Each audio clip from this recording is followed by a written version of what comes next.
Welcome back, everybody. It's your time to EdUp on the EdUp Experience podcast, where we make education your business. Dr. Joe Salustio back with you again in another episode. We've done 12 here, Elvin, 12 episodes here in Anthology Together 2022 at the beautiful Swan and Dolphin Resort at Walt Disney World here in Orlando. It has been hot and muggy outside, but energy popping on the inside here.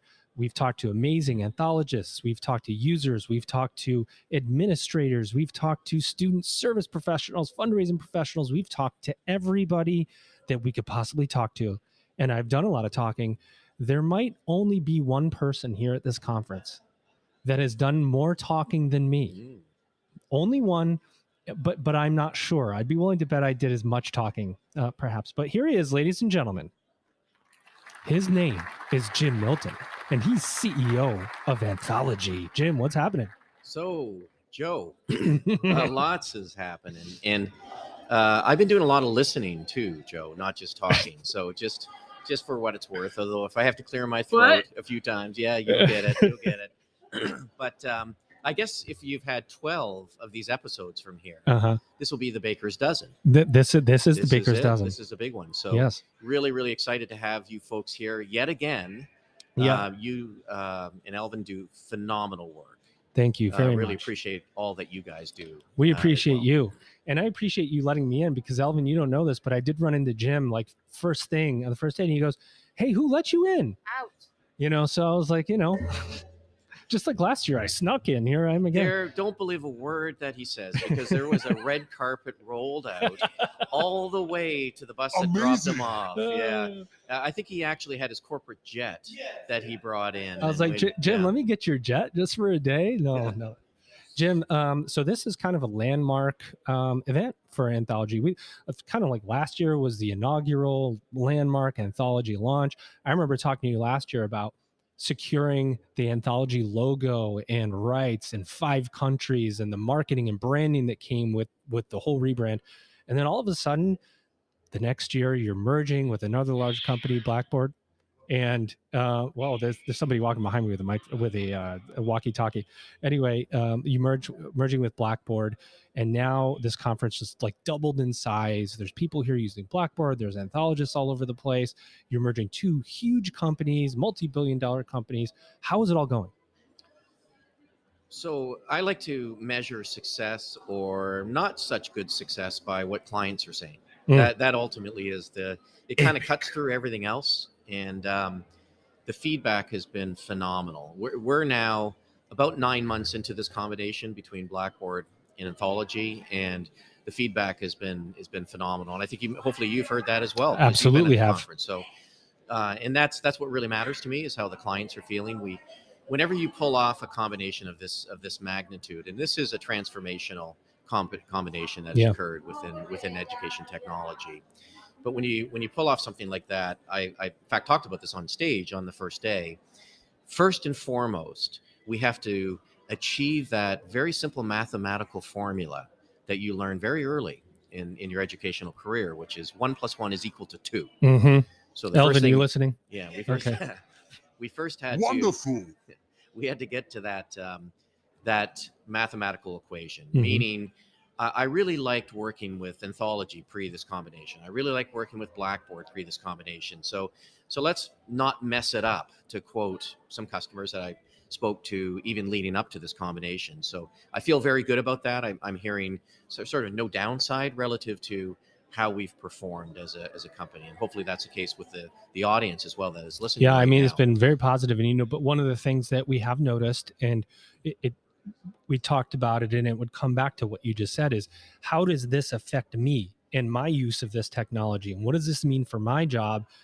And instead of it being oh no, it's been, well, wait a second. Now I have more resources. I have more things to take a look at for my organization. So how can I move my organization forward even more than I already have with only one, right? And then you add the +1 and you have a lot more opportunity. Exactly. And I don't mean to dwell on this, but I just think it's vitally important. I've been in the technology industry for too many years to count. And how many years exact? No, go ahead. And as part of that, I've seen situations where you can have 1 + 1 = less than 2. Mm-hmm. I think sometimes that happens when you have two companies combining that have competing products. That possibility is very high, obviously, and there's winners and losers in that scenario. In this particular case, you had companies coming together that were completely complementary in terms of the solutions that they brought to the table. So I want to just emphasize that. It's also important that we not only keep the level of service that existed, but in fact increase that. But back to what you're starting. So now that I've kind of set that mathematical equation, nailed it, in place, how do we get to 1 + 1 is greater than 2? Mm-hmm. And part of the way we've done that, so you mentioned before more resources. If I'm coming at it, give you an example. If you're an LMS customer, Blackboard Learn or Blackboard Learn Ultra, we've tripled the number of developers that are working on our LMS solution Ultra. And amazing. Yeah, that is amazing. And in fact, one of the key things and objectives we had going into this conference, again, a little less than 9 months after the combination, is that we had tangible progress in terms of functionality that had been released in our rear view mirror prior to this conference. And I'm hearing absolute unanimity on the part of that client base. They've seen incredible progress in terms of where Learn Ultra has come, and as such that they've seen the innovation acceleration dramatically occur. So that's good. So that starts, that's a tangible. It's better than good. great. Yeah, that's a tangible evidence, if you will, of 1 + 1 is greater than 2, because maybe that wouldn't have happened in an individual company pre this combination. But what's really exciting, and what I'm hearing from a lot of our clients, is the power of the portfolio. And the way I would describe it, or kind of translating a lot of the conversations, was with this portfolio now, we have the opportunity to solve more complex challenges and address opportunities on the flip side of that coin that heretofore we could not address with individual companies. So it's not just more resources, but it's also now, if you look at the portfolio of solutions that we have, in particular for higher education clients, we have all of the major areas of teaching and learning and enterprise operations, as we call it, the student information system, and we love 3-letter acronyms, the SIS, and the all higher ed ERP, loves it, the LMS, and we have the CRM. We have all of those majors, what we call them systems of education. So yeah, and I agree with that. And you have now the opportunity for us and what we can do for our clients. And by the way, I want to extend this a little bit beyond. This does not mean clients need to have all of the solutions from us by any stretch It of the almost be imagination. impossible. There's so many solutions. We have a lot of solutions, and the reality is higher education is and will always remain heterogeneous. Yeah. But what we can do is think of this in a way, maybe I shouldn't describe it this way, but we have a big lab. By the way, we have a lab that has 150 million users of our solutions. Wow. And the data that we generate through those systems is huge. So we have the opportunity to solve the interconnectivity between those various platforms, start to deliver on something. A major announcement we made on Monday was what we call intelligent experiences, or Anthology Intelligent. I might even be wearing that t-shirt. You might be. It's not just a job, it's a wardrobe, as they say. We push the limits of science and technology. We were doing that too. Yeah. So we have with intelligent experiences, what we've essentially are starting to address is the fact as a individual, whether it is I use the term individual, or a constituent, a student or a learner or an advisor or a faculty member, they are making decisions all the time. And we need to be able to serve up the right kind of data to them to make an intelligent decision at the moment that matters.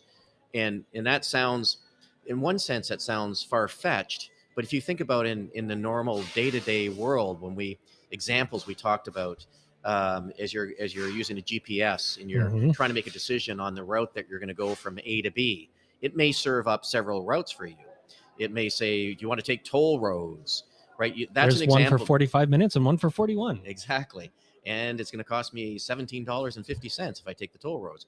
So having those alternatives served up to you, that's an intelligent experience, right? Yes, it is. The system isn't necessarily making the decision for you. The human is in this particular case. So the only way, if you kind of parse this down a little bit and you think about where that data resides in order to make the types of decisions we need to make in higher education, or those various folks have to make, the data doesn't just live in one system, in the SIS or the LMS. Some do, in some use cases, obviously they do within one system, but much of that data is across multiple systems. And you see that in schools that go, well, wait a minute, we've got this information over here and this information over here, and all we need is something that connects it together. Anthology and Blackboard, this merger connects so many parts. And you said something in your recent Forbes article that I like, which is the story of higher education will be told through data. I love the way you just say that higher education has always been about stories. It's been about student journeys and completions and these students who go on. But we're evolving. We're becoming more sophisticated. The student is evolving as a consumer of a product. There's outputs, there's ROIs, there's inputs, there's fundraising. Everything ties to a dollar. Everything ties to a student. Everything ties to a piece of data. And you can't tell that story effectively in the future if you're not tracking it in the now. I love that you said that in your article. How does this merger of companies help us, for your users, tell this story of higher education? Yeah, let me take this a slightly different way for a second here, because one of the things that I had noticed, I've been in higher education for, I won't say how many years now, but quite a few. But one of the things I've noticed, it always sort of bothered me when I first came into higher education, how we treat cohorts of people. Yeah, exactly. And I think of, do I want to be part of a cohort, right? And I understand the practical reason for doing that. A lot of times it's because you have to have people with sort of attributes or exactly similarities, and so that I could do some predictive analytics on that cohort. We sound sophisticated right now, Jim. Yeah, and it is, and then you realize if you break that down, there are individuals, right? There's people there. They all they may have some similar experiences, but they have different experiences. They have different objectives and outcomes that they're seeking from their learning experience. So in order to do this, like what we're talking about now is being able to personalize experiences and that journey, that story. By the way, everybody has a story. Everybody has an individual story, right? And I know that's what you guys suss out a lot of times is the stories, and there's so many of them, but every individual has that story. So in order to help that learner or that student on their journey, we have to be able to treat them as an individual. We have to know more about them. We have to therefore capture more of their interactions and learn more about that individual across all of the different systems that they are engaged with over time. And so you think about that journey, and that's not just your sound effects. Yeah, that wasn't a sound effects. That was somebody using Saran Wrap to wrap up something. Yeah. So they're wrapping up another story over yes, there. They are. And so the journey that those individuals are on, if I'm running an institution and I'm dealing with students, how do I do this to scale? Yeah. How do I do this to, I could throw thousands of people at it to perhaps deal with each individual as an individual, but I haven't got the resources to do that I can't think of a college or university that does. Yeah. So we have to help from technology and automation to pull all that together and really help that out. And one other thing that I talked a little bit about in that Forbes article was what got us to this stage of where we are today is really, if you think about all the phases that education technology has been through, and most recently we call it the proliferation phase, when the pandemic accelerated that. And there was technology growing everywhere. It was, and it was great because you could solve problems, but typically within a function or a silo, and therefore more and more data points got created. The proliferation sort of, in a way, added to the problem. So now we have an infinite number of data points that we're trying to pull together. So we're now entering what we call the holistic phase of education technology, and that's what we're really focused on. We've got lots of great noise going on around us here, Jim. It's paranoia over here. What is that noise, Alvin? Oh, they're wrapping up stuff. Okay. Well, you know what? We're not yet ready to wrap up here, Jim. So I've got two more important questions for you. One is change management. And whenever you go through any kind of merger or any kind of complementary interaction of systems, you have some level of disruption. And I'm sure as a CEO, that's one thing that's on the top of your mind all the times. How are my employees? How are Blackboard's employees? How are the clients feeling about this? Is change management always on your mind? And how do you plan for it? How do you, who's involved in this, and how important is it, and how long does it go? Because you're talking, this isn't like, let's just merge two products, guys. And this is a massive merger of people, of systems, of cultures. This has to be on your mind. Yeah, very much so. And we haven't talked about this project name externally. Ooh. So this is Are you going to tell us what it is? This is going to be a secret. This is an exclusive. Attention. This is exclusive. It is my favorite project. As you can imagine, one of the key things that we have to do, and I have to do in my role, is focus. Focus on areas that we need to really drive. For example, I mentioned the incremental investment in our LMS platform, Learn Ultra, as an example of a focus. So we have a project behind that, and people and KPIs. We measure everything. Yep. You'd expect us to. So we have initiatives like that. But my favorite, and I think the most important initiative we have an internal name for it called, ready? Yes. Project DNA. Epic. DNA. And it's really the establishment of our culture, right? The DNA. Which by the way, needs to be organic. This is not the CEO from up above saying, thou shalt. This is the values that we. These were, just to give you an example, and we talked about this on the main stage on Monday, our values that we've brought together. And we had over 500 of our employees involved in the creation of the values that we aspire to be and represent and who we want to be. To me, that is sustainability. That transcends the here and now. That should be something that lives on 20 years from now. It's passion, right? It's extraordinarily important. And then the next most important, if not equal, is the mission and vision of the company. And again, we had dozens, and in this case, dozens of people involved in the creation of our vision and our mission. To me, that's very uniting because you take folks that come from different companies that are bringing different perspectives together to ensure that we're all sort of united on that. We are extraordinarily mission focused as a company, and we truly believe in the power of education to transform lives. That is fundamental to who we are. Well, let's see if we all agree. 100%. We do. We Right do. on. We all agree.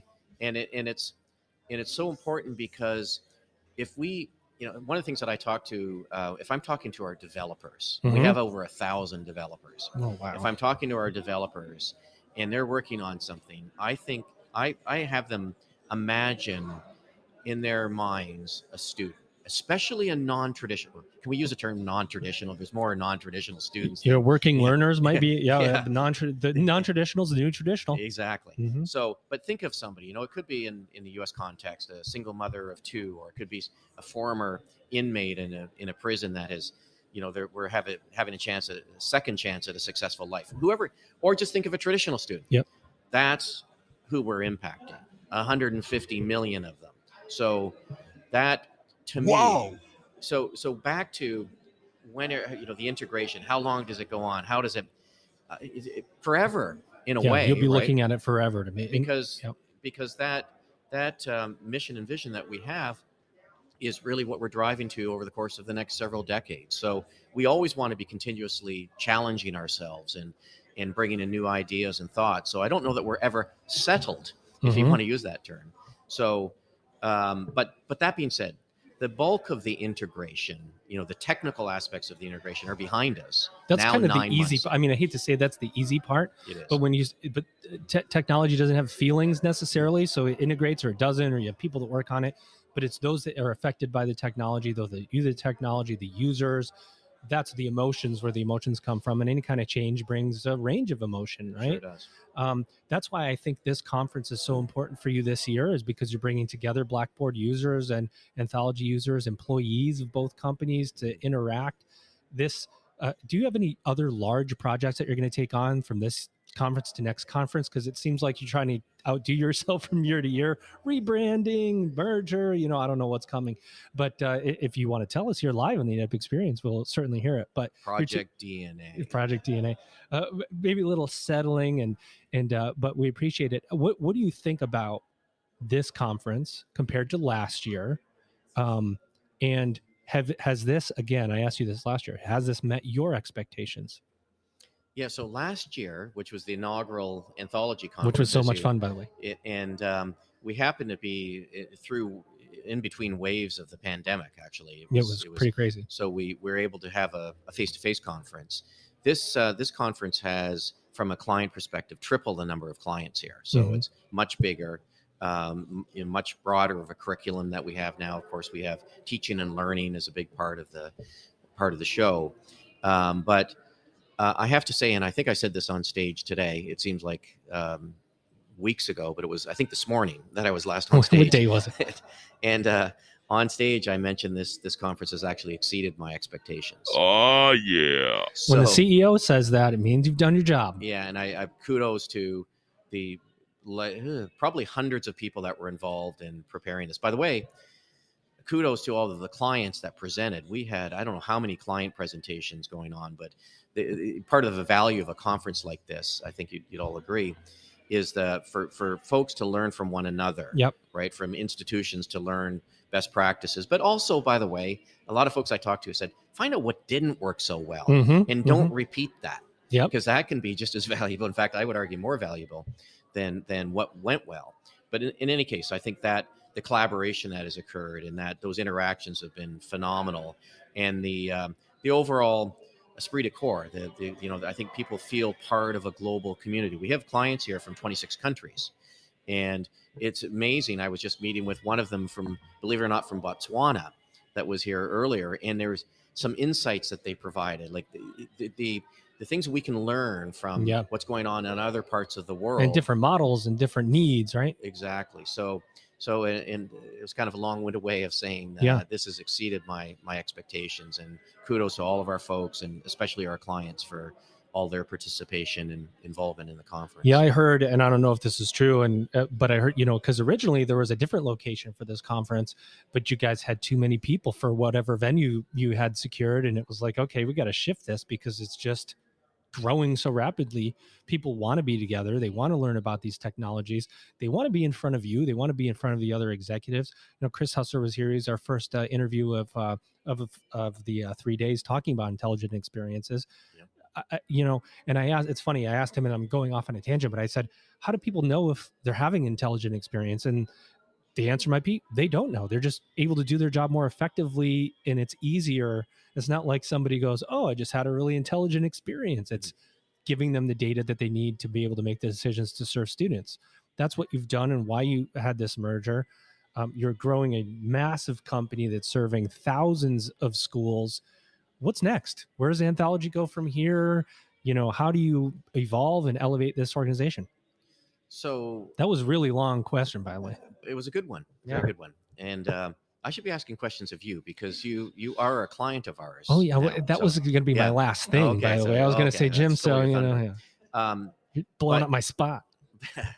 But we have to deliver on everything we're talking about at this conference. That is what's on our plate right now.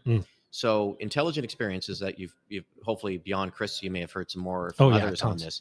And I think that's a great description. I haven't listened to the episode yet, so I need to do that. But the fact that you don't even know you had an intelligent experience is exactly that's what makes it intelligent, right? Yep. There's all kinds of intelligent experiences you have in your day-to-day life, and you don't necessarily know you're having an intelligent experience. That's the way it should by the way, that's the way it should be for all of education. That's right. Irrespective of its solutions coming from us or somebody else. Right. That should be a unifying objective. So we have to deliver on that. We have a lot of we shared with our clients roadmaps for all of our individual products that we're bringing to market. That is the focus for us, to continue to drive, again, the integration and the cross silo breakdowns. I mean, our job, and I think, kind of backing up to our vision and our mission, ed tech can be the great equalizer. Mm-hmm. It really can be. It already is serving that, but it can do so much more. And whether it's Anthology or other peers in the industry, we have to step up more. We have to solve these problems and really help transform more lives. That's why. Amazing. So that's what's on our plate for the next year. Yeah. And I, look forward to talking to a lot of clients at our event next year. And we just announced on stage that it's going to be in Nashville. It's going to be a lot of fun, but I look forward to sharing with folks, our clients at that time, the progress that we've made towards what we talked about a year ago. So we need to have a report card on ourselves and hold ourselves accountable for everything we've shared at this conference, that we're actually delivering on that. Next year, Jim will be here in the host chair interviewing me as an Anthology client at Lindenwood University. If you didn't already know that, it's probably impossible, but I'm pretty sure I said it on every single episode that I did. We've met with clients going through conversions. We've met with clients that use Blackboard, that use Anthology.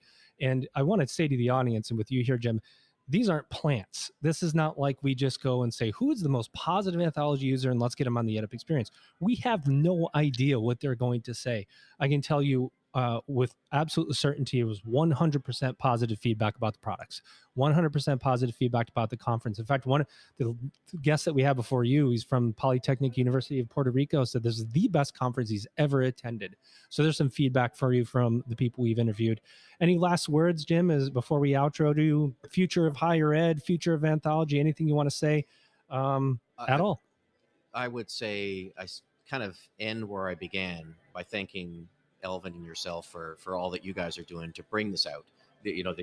Are you at 500 episodes yet? 474. Okay, you're getting close. Yeah. So, I mean, that's incredible content that you've assembled. So I think that's important to get that out into the world, because there's a lot we can all learn from that. But to your listeners of the podcast right now, all of you in education, thank you for all that you do day in and day out to transform the lives of the students and learners that you serve. I think that's the most important finishing line I can give, because it really is just the beginning as well. We have so many more lives to make an impact on. So thank you. And the work won't stop. And we appreciate you, Jim. And the work that you do is one of the most accessible and organic, authentic CEOs that I know. And I appreciate you. We do here at the EdUp Experience. Ladies and gentlemen, you heard it here. He is the CEO of Anthology. His name is Jim Milton. And you've just EdUp'd.